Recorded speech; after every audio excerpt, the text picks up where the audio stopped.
Back inside center in San Juan.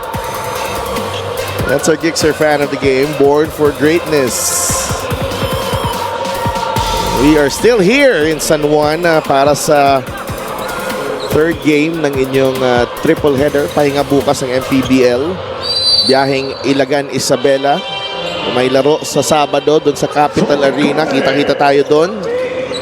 Abra versus Caloocan, Ilagan versus Valenzuela. Yan po yung mga laro natin sa Sabado. Jory Napoles. Back out to Vic Manuel. Scoop layup is good para kay Vic Manuel. 10-point game. And look at the third quarter field goals, Javi. Pangasinan made to bleed. Right there, 4 of 20. 7 of 14 in San Juan. And now we're looking at the execution from the Knights. 9 points for Marquez. And they're looking like a well-oiled machine. And what we've seen for the most part of the season coming from San Juan. And when they're playing like that, they're very tough to stop.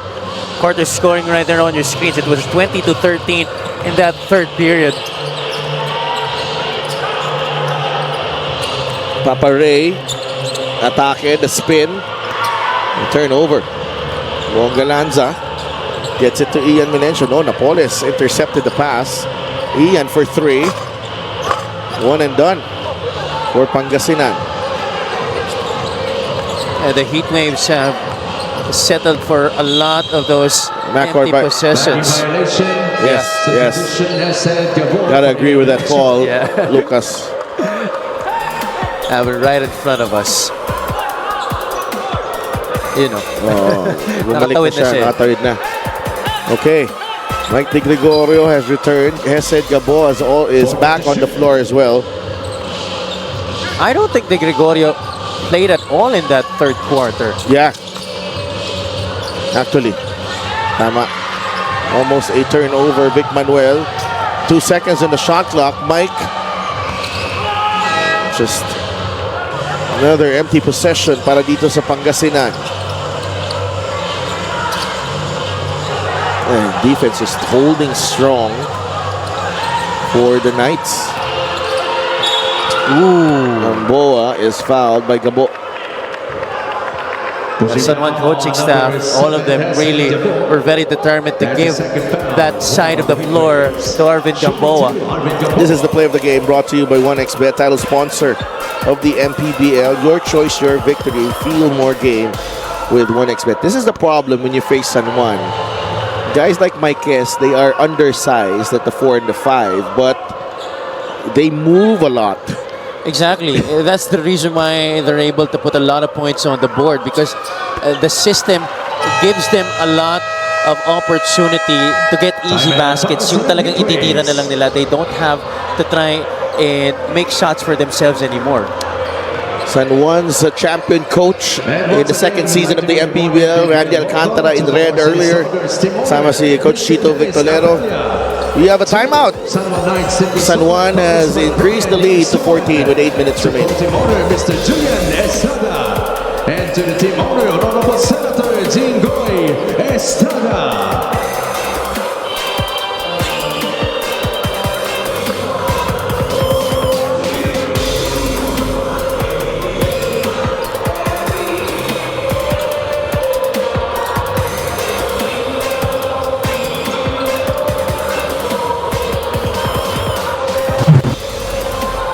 San Juan overcoming Pasig in their showdown last June 19 at the Inares Sports Arena. Well, they set the tone early in that game, or off to a good start, 20-11, before Pasig City made a big run in that second quarter. But the Knights made sure to restore order in the third period, outscoring Pasig City 21-11, and they never looked back, preserving that victory para sa kanila. Shot 10 out of 28 from the outside, and we're 29 out of 76.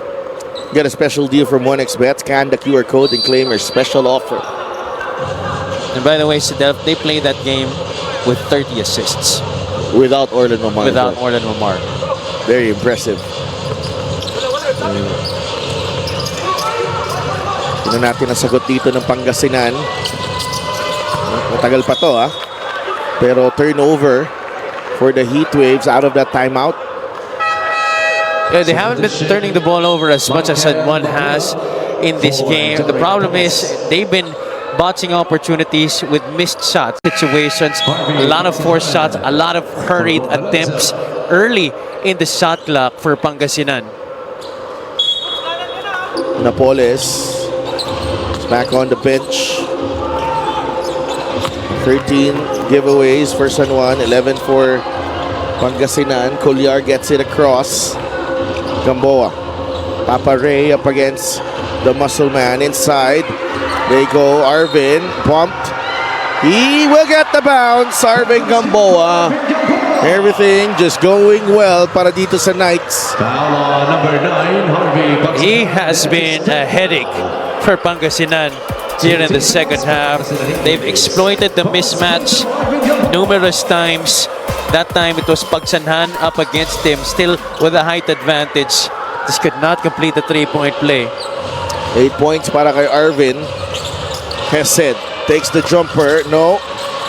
Rebound ni Mabulak. Gamboa has also been sorry, offline. it's Marquez rather. Colliar on to Ugnatan.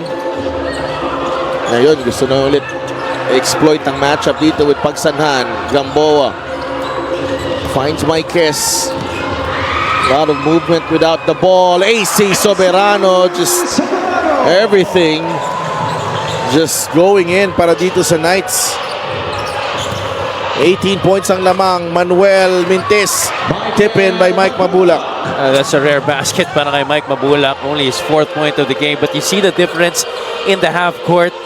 After just a couple of dribbles from a guy from the San Juan Knights, you see a guy already cutting towards the basket or going through that middle, which gives the guy with the basketball an option to pass to. And just the willingness to move without the ball. Alam mo, hindi rin madali yun. Because there's no guarantee that you will get the pass. You're right. So it's a bit of a sacrifice, but you're a pro and you have to do whatever it takes. Hesed, corner 3. No. Ugnatan with the rebound. But it becomes less of a sacrifice when you know that it's really going to be for the betterment of the team, even though you don't get that pass. Lucas gets it to Papa Ray. A 3 from Ugnatan. No good. And Di Gregorio secures the rebound. Mabulak in the middle. No. Ugnatan double team. Colliar quickly to Gamboa. Arvin. Back to Colliar. Laking bagay ni Arvin Gamboa na siya yung nagdadala ng bola, no? And relieves the pressure out of the guards of San Juan. I don't really know what Michael Mabulak's complaining about. Obviously, there was a push. Team foul number 3, substitution by Kalisan for Raider Hungatan. Kalisan returns Shot clock at 14 for seconds. Papa Ray.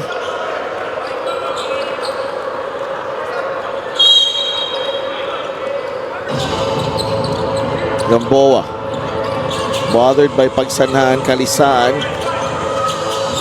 to Colliar. Lucas spreads the ball out wide. Gamboa for 3. That won't work. Rebound ni Pagsanhan. Harvey looking ahead. Harvey trying to attack here. Maguliano stopped in his tracks. Masyado masikip. Maguliano is fouled by Colliar. Foul on number 26, JC Colliar is third. Substitution, John Galinato Tatlo na yan for Arvin Gamboa. for Colliar. Sabandal for JC Colliar. And JC Colliar, 14 on the or shot. Lucas Colliar, gets a breather. Sabandal is back in the game. Had 6 points in the first half. 16 points ang inahabol dito ng Pangasinan. Hesed goes to Maguliano. Pass behind JP. Naagaw ni Marquez. Joe M. Taken away by Mabulak. Mabulak arriving late and it worked wonders para sa Pangasinan. Mabulak finds a way to score. And 1 para kay Mike Mabulak. Number 9, Dexter Mike. Now he's trying to be more aggressive and trying to get points para sa Pangasinan, but they're doing it out of their own hands. Ito si Michael Mabulak, to highlight more the struggles offensively for Pangasinan in this game. They're number 5 in fast break points in the entire league, averaging almost 20 points per game in that department. They're only with 8 in this game. San Juan has done a wonderful job of stopping the transition attack of Pangasinan. Free throw of the game is brought to you by Extreme Appliances, ang subok at kompletong appliances brand ng Pilipinas. Let's see if the Heat Waves can whip up a late rally. Halfway through this fourth quarter, they press and they come away with a steal. Mike Mabulak again. Here's Mabulak, finds Pagsanhan, 2 points. Down to 11 ang lamang ng San Juan. Excellent pass at the last moment right there. Galing kay Mike Mabulak. Good thing Pagsanhan made himself available for that one. Cutting to the rack. And Craniel comes in for AC. Another ball handler for San Juan. Check out this fast break of the game brought to you by Extreme Cool Air Conditioners. Ang Extreme Magpalamig. Free installation for split type air conditioners. De Gregorio thought he got fouled. Gabo. They go back to Mabulak. Ball taken away by Calisan. That was a frontal takeaway. He just ripped it right out of his hands. Galinato. Aldrich. Joe M. Atake sa gitna. The bounce pass to Calisan. Another turnover for San Juan. De Gregorio is ahead of the pack. Mike D. Looks hurt as he went down, pero Foul on number 11. I think it will be fine. 2 free throws coming up. That is first foul, 3 on the night. Pwede niyang ibaba ang kalamangan dito to single digits. At the line, shooting 2, Mike Di Gregorio. Mike De Gregorio. Let's see, even in that fast break opportunity, you could see the effort from the Knights still trying to run back to prevent an easy 2 points from Mike De Gregorio, because an easy 2 points would have shifted more momentum to the side of Pangasinan. Here, you kind of stop the action because of these free throws. So perfect at the line, 4 for 4. Pangasinan pulls to within 9 with 4 minutes and 18 seconds remaining. Royce Alforque is back on the floor replacing Joe M. Sabandal. They trap Viloria. The pass ahead to Galinato. Picks up his dribble. Viloria able to split the double team. Now Craniel gets it to Aldrich. That's off the foot of Aldrich Ramos. Another turnover for San Juan. Well, if there's one team that can really kill you with their pressure defense, it's definitely Pangasinan. Coach Gerson has been known for that here in this league. It's just that he hasn't had that same type of personnel compared to that championship run that they had in Nueva Ecija. 13 turnovers, leading to 10 points. 19 turnovers for San Juan, leading to 20 points. Colliar gets it to Calisan. Alforque is waiting, and Royce extends the lead back to 11. 66 to 55.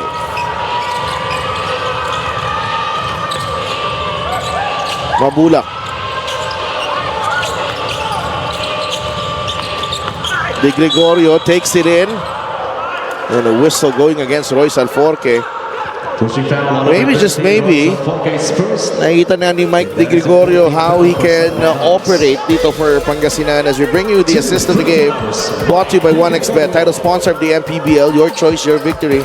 Feel more game with 1xBet. Well, in this game, he's left no doubt that scoring inside might just be the way that he could get points on the board. I don't think he's taken a single jump shot in this game.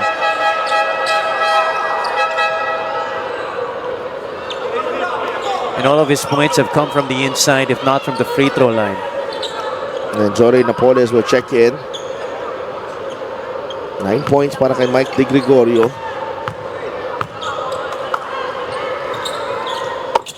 Two for two. Jory Napoles for JP Maguliano. And Napoles returns for Nagiliano, Pagsanhan and Alforque. Getting reacquainted. Double team. Craniel gets it to Royce. He was able to get it across. 3:20 remaining.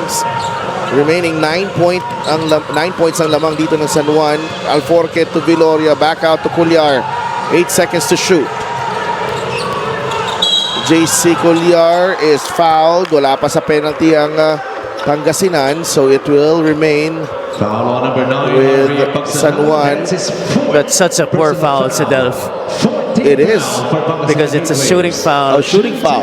And also, just the fact that the shot clock was winding down already, you've got to be able to be firm on your defensive schemes. If you're staying home with that corner guy, you stay home. Don't try to show out and prevent or try to swipe away that basketball from the guy with the rock.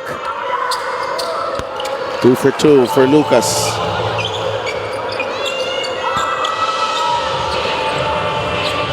Three minutes remaining.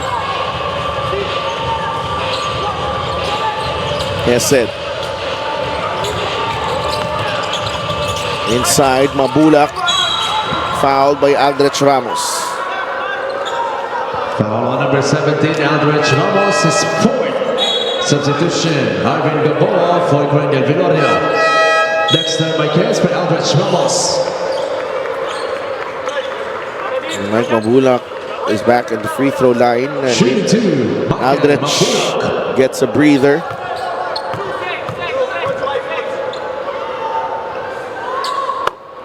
Pangasinan doing well at the free throw line. 13 out of 15 now. Mabulak is 4 out of 6.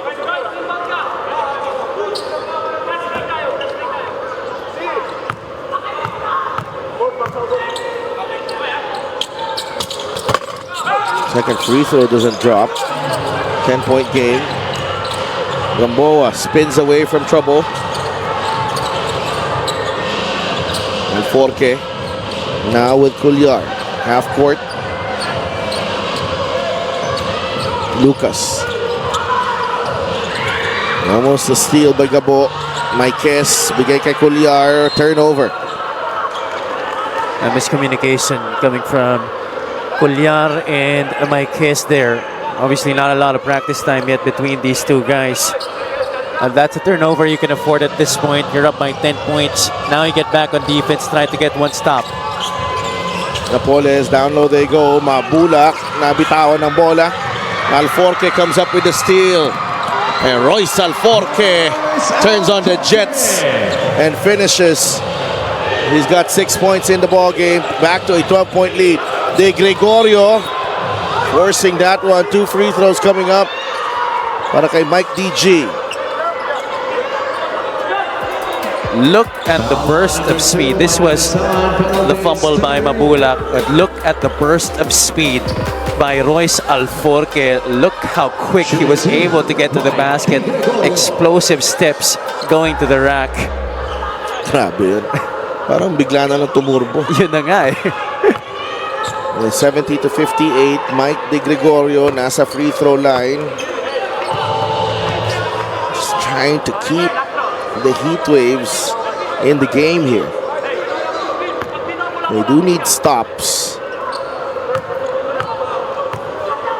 7 of 7 from the foul line. Still perfect. Pero Mintis. Okay. That is last touch ni Arvin. A lucky break there for the Heat Waves. Now they have a chance 14 seconds to make this a 3-point turnaround. Possibly even 4. De Gregorio against Cuellar. Mike. Strip. Oh, Cuellar with a steal. Doing it on both ends of the floor. Calisan got it. Left-handed scoop from Mike Calisan. He's into double figures. 11 points. Gabo, a 3. No. Fight for the rebound. that's a Napoles foul. is That there. should be a foul. Good thing Napoles is okay. That's a very dangerous landing. Nakakatakot nga yun. Dito, ang nangyari. What a steal right there. Galing kay Lucas Gulliar. And the give and go between the two big men. Parang layup line na. And that's why San Juan's been so tough to go against, because you don't know who's gonna go for the basket. These guys just really trust each other so well. They don't mind kung sino talaga ang bubulusok sa offense as long as it's for the betterment of the squad. 8 points na si Napoles. Gamboa. Now with Marquez. Minute and a half remaining. Marquez. That is off San Juan, and it will go back to Pangasinan. Ng bola. And what a battle this has been here at the Phil Oil Center. We need a ceasefire. Minute and 35 left. Coach Gerson Cabiltes wants to call a timeout. We'll be right back.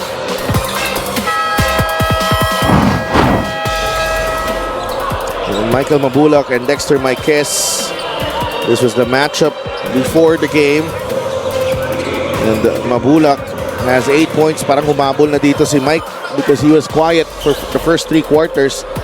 Noong fourth quarter, gumawa na si Mike Mabulak. Although ito naman si Dexter Marquez, parang tuloy-tuloy yung contributions. But it's been a balanced attack so far para dito sa San Juan. You're right. And you know, those numbers just proves to us how really there has been so much talent between these two squads in the front court. That's why both these guys weren't really able to get to the usual numbers that we're used to seeing from them in their other games, because both have been well defended. Jore takes the jumper and knocks it down. 8-point game. Minute and 27 remaining. That's a big basket, and it happened quickly para sa Pangasinan. And the response from Coach Alex Angeles is a timeout. With a minute and 27 left, an 8-point lead for San Juan, and they want to take this home. We'll be right back. We have a minute and 27 seconds remaining dito sa Phil Oil Center. San Juan with an 8-point lead against Pangasinan in this North Division matchup. Marvin Gamboa, who's been solid. Oh, steal! Harvey. Counter steal by Royce. Naubusan na siya ng spasyo. He thought Mike DG was going to be wide open on that left corner pocket. Di niya na kita si Royce Alforque. Got quickly to the spot and was there to try and steal it away. Lucky break for Pangasinan. Now they have an opportunity to cut this lead even further. Raf Robin is in the game. Gabo to Robin. Robin layup won't go. Rebound Gamboa. Gamboa gets it across.